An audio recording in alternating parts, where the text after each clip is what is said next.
Hello,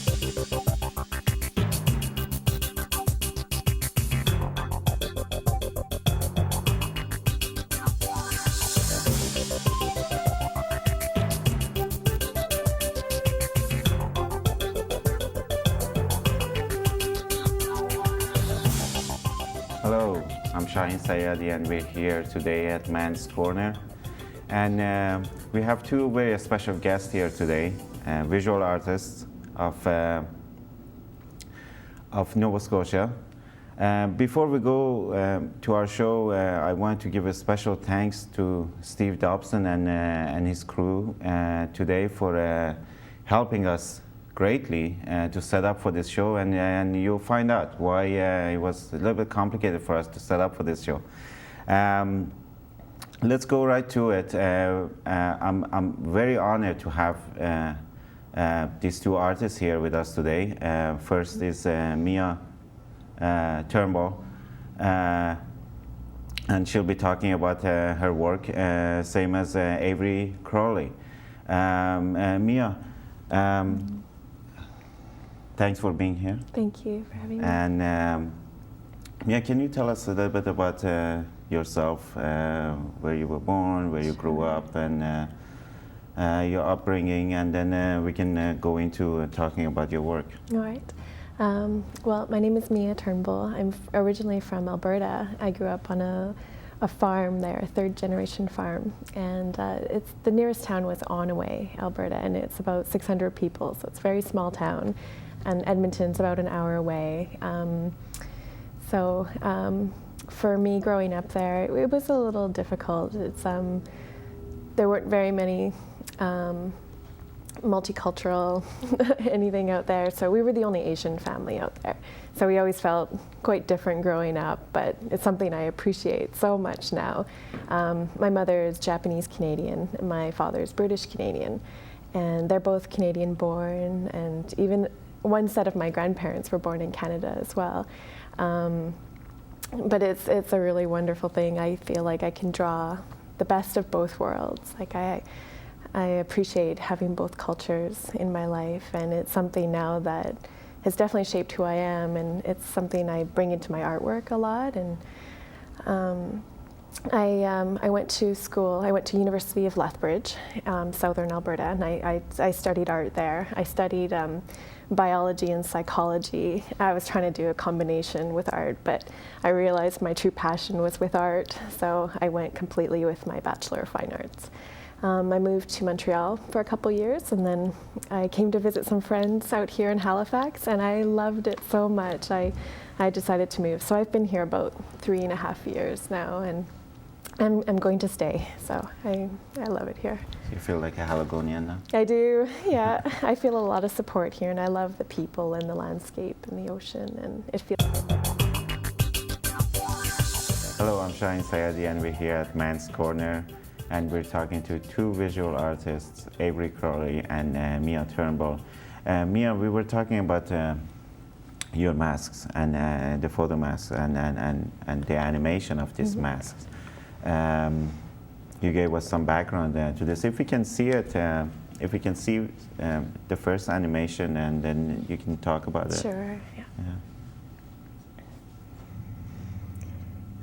This is a real simple animation. It's basically just taking a whole, like a group of photos of myself, and then basically just cutting out the eyes and the mouth and just rearranging them, and each time taking a picture of them.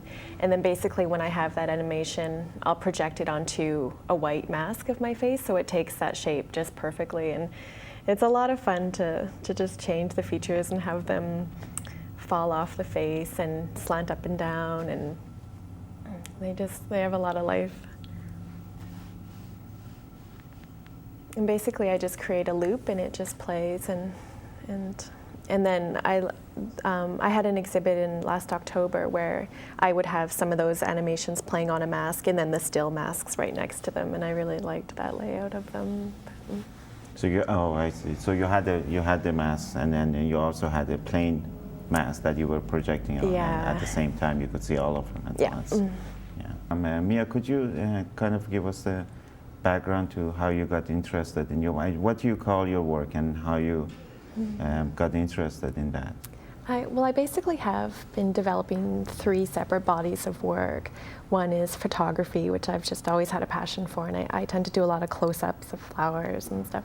Another is paintings, which I call key paintings, and then another separate body are my photo masks.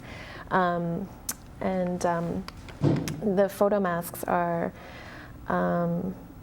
basically what I've been doing with those are mostly self-portraits, and then what I take with those are also animations. So I make the masks come to life, and then I project those images onto a white mask so they become 3-dimensional. It basically just comes out of a love for masks, traditional masks, and puppetry and dolls and stuff that I've always had. Can you explain for us what ki is? Yeah, ki is also known as chi or prana. So in Japanese, it is defined as a universal life force. So it's the energy that permeates all living things. And they basically just are about energy and life and the breath. And I'll talk a little more about the paintings as we show them later on. And Miya, you have some of your photo masks here. If you can show us one of them and explain a little bit about it. This is a self-portrait photo mask, and the shell is made from a mold of my face, so I've already made a plaster cast, and they're paper mache, but the last layer I use is photocopies, or I scan a photo of myself and print them. So I need quite a few photographs to actually stretch out the skin, and what I do is I cut it up and reconstruct the photo. And in doing so, there are a lot of distortions that happen, which are wonderful to play with. A lot of different masks, I'll actually make the features fall off the mask, or I can, for example, adjust the eyes, slant the eyes up or down. And this is part of a series of 5, this particular one. This one is meant to represent me as closely as possible. And then the others, I'll slant the eyes or just do little variances in them. This one is also called a double mask, and what this is, I also use the space inside the mask. And it's actually interesting that the right light and illusion is created, and it looks like the face actually extends out of the space. But this space is really wonderful to use just to represent our inner world. And I don't do it with all of them, but there's some that are particularly meaningful. And especially as you put the mask on, it's just this, you can put your face within this face too. But this is one of them. Actually, like when you see them close up, you can see all these little pieces of paper constructed. So this one actually fits your face? Yeah. Can we see it? Yeah, I'll take off.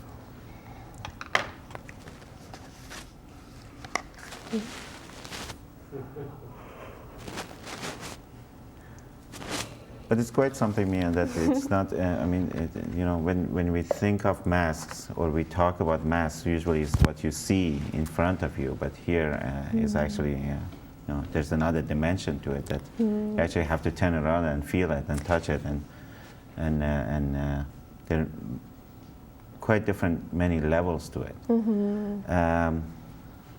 And the other one, we have some shots of Miya's masks. I think we can bring them up now, if possible, and if you can explain more. Basically what I'm doing with the masks, I've been really interested in changing the actual form of the mask as well. So there's one in this grouping of masks where I've actually made the nose come right out and the chin comes to a point, and there's like little suggestions of horns, but it's still the same image of my face that's stretched over it.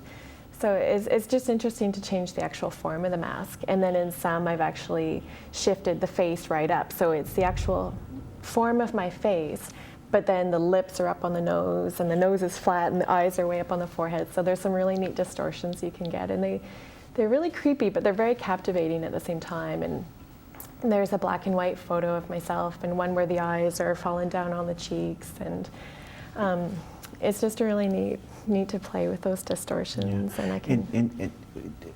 How many pictures do you usually take for each mask? Well, lately I've been trying to even just keep the image the same, so it's one picture, but then I need to print about 7 photos will go into to get enough skin, I call it, enough paper skin to go So you take one picture and then you make many photocopies. Exactly. And then you start cutting them and distorting them. Yeah, exactly. And putting them together on the shape that you have made. Reconstructing it, yeah. So essentially they're 3D portraits, but there's a lot of play within them too.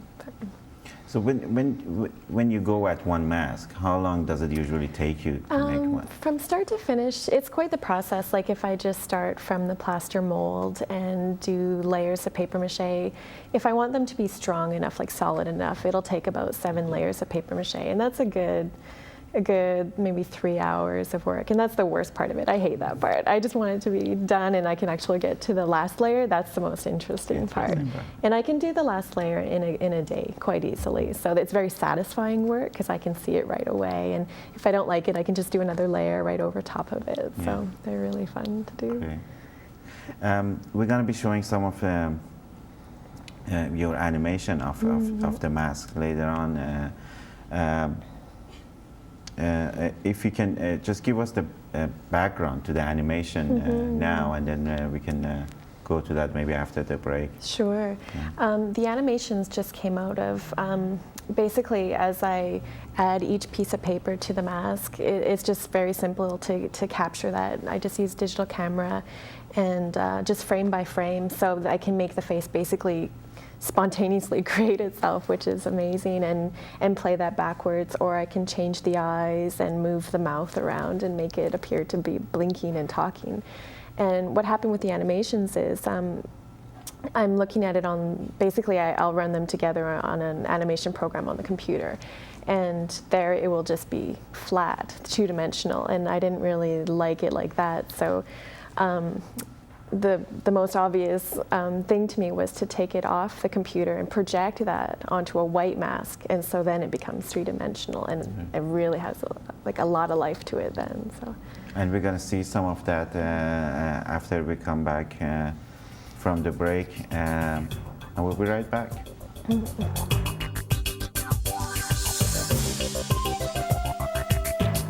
Miya, if you can explain to us the part of communication that comes through your work, and how you see it, and how others have seen it and expressed that to you. Well, with the masks, I'm drawing on a lot about the history of masks too, like how they've been used in ritual and theater, and how they represent roles and archetypes and things like that. So I guess that's what I'm trying to express with the masks, and I feel like the eyes of the mask have so much life in them, and that's really what conveys so much energy about them. And that's one thing, my masks aren't practical in the sense that they have eye holes and I can wear them as easy. So in that sense, I don't use them so much in performance, but more as an object in itself. And then, of course, with animating them and trying to instill this other sense of life and movement within them, they sort of speak for themselves. And by projecting them, I'm sort of relating how we project sort of ideas upon ourselves and others. And they basically have a lot to do. Well, what I've been working with them mostly has been lately relating to identity. So how I see myself and how they can sort of represent the symbol of the self and the many layers that go into that. But I feel like a lot of it is in the eyes. The eyes are very, very important, and that's also one thing I'll just store it because they're becoming more and more about cultural identity as well, and being mixed too. I can kind of play with, really slanting the eyes up to be Japanesey or down to be more Caucasian, and just sort of playing with that idea as well. That's really important to my work lately. As of late, that's where it's been really focusing.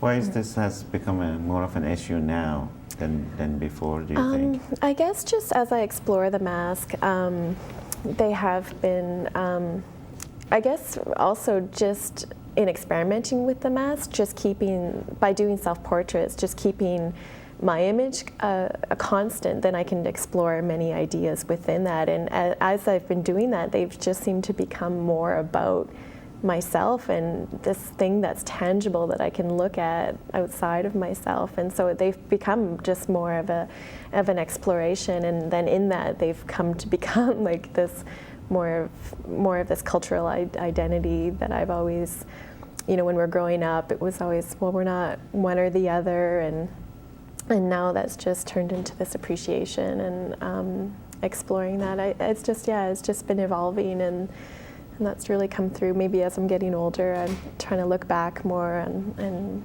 explore just who I am, and that's how it's been happening.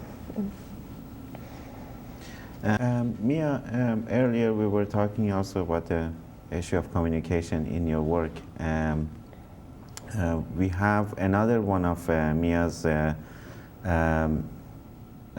animations. If we can see that, and if you can take us back to that subject again, Miya. What we're going to see is it's a clay animation, so a claymation. This was my first experience doing with that, and it basically started out as the mold for a mask. So I'd already made the plasticine into a certain shape, and then this piece was actually made for a theater production called The Death of Yasgard, which I had the opportunity to actually work with you, Shahin, in it. And the play was, it fit this piece so special because in the play there was a lot of role shifting, and so this fit just perfectly to have the face kind of morph into the next. And I really enjoyed this process.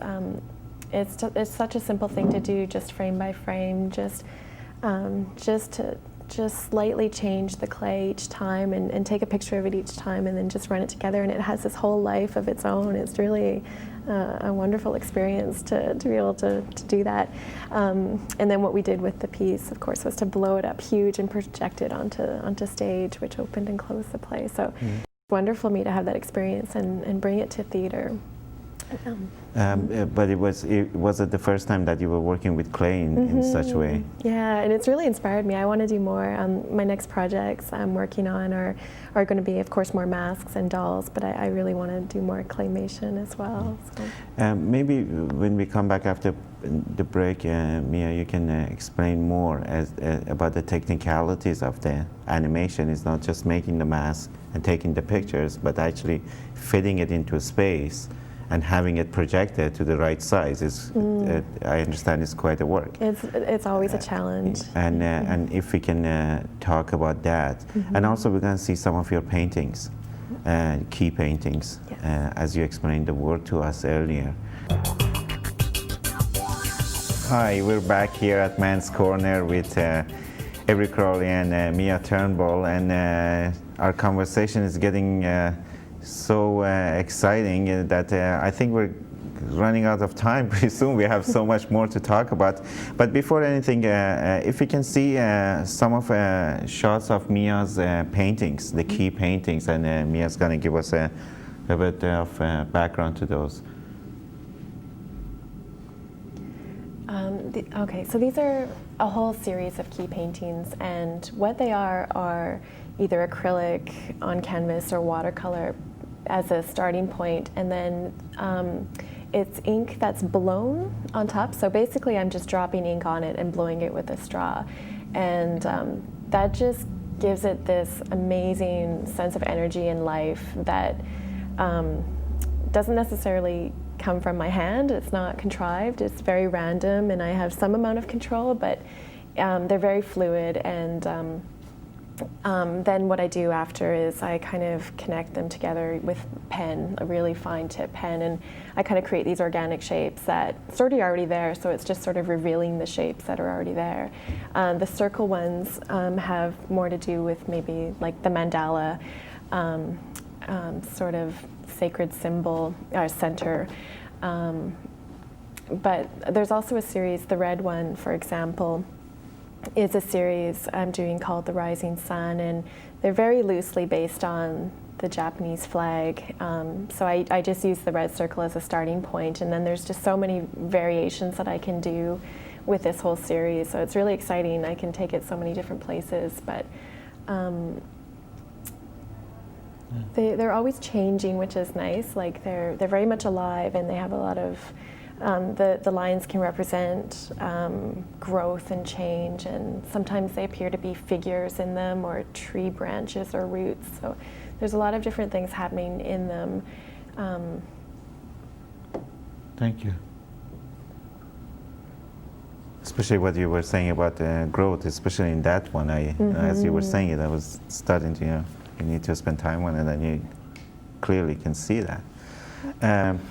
Quickly, Miya, if you can tell us about the struggles as an artist. How do you make it work, and how do you make a living out of it? This is the first time I've actually realized I can do this, and just knowing that, I'm very determined. And it's just this ongoing process. Opportunities keep happening, and I'm very much want this. I've just found out this week actually that I've been awarded a creation grant from the province, so Nova Scotia Tourism, Culture and Heritage, and I received one from them last year, and it just took my work so much further. A lot of the masks and those projections we were looking at were built out of that grant, so that's definitely a help. The rest of the time I work at the art supply store, and my boss is so flexible and really encourages me that, to do what I want to do, and so having that support makes all the difference in the world. But it is very hard.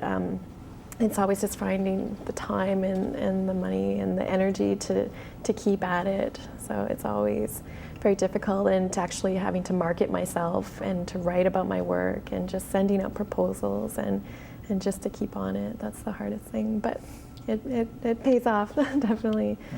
Yeah. And you're saying it's worth it? It is worth it, yeah. If I can keep doing this, then I'm very happy. And I'm actually, right away, I have an opportunity to put up some masks at Visual Arts Nova Scotia. They're doing the art in a box, and there's a space in between the Westin and the Via Rail. So I'll have some masks on display there. Great. So, and they'll be up for 4 months, so that's just great. The more opportunities like that, the better. Great. So. Miya, you just mentioned that you've been successful with the problems. Very quickly, if you can tell us that, how did you have to change your presentation to be successful? Well, definitely the masks more so than the paintings. I think were the ones to sort of to put out there to create as installations. I think they're more of a unique, very captivating sort of source that combines from all these different realms. I've been very lucky, and I hope it continues. It was a pleasure to have you both here. I was very happy to be a part of this, and I want to thank you both. Thank you. And I want to thank you. And again, I wanted to give a special thanks to Eastlink crew, Steve Dobson and his crew today. And thank you for being with us today.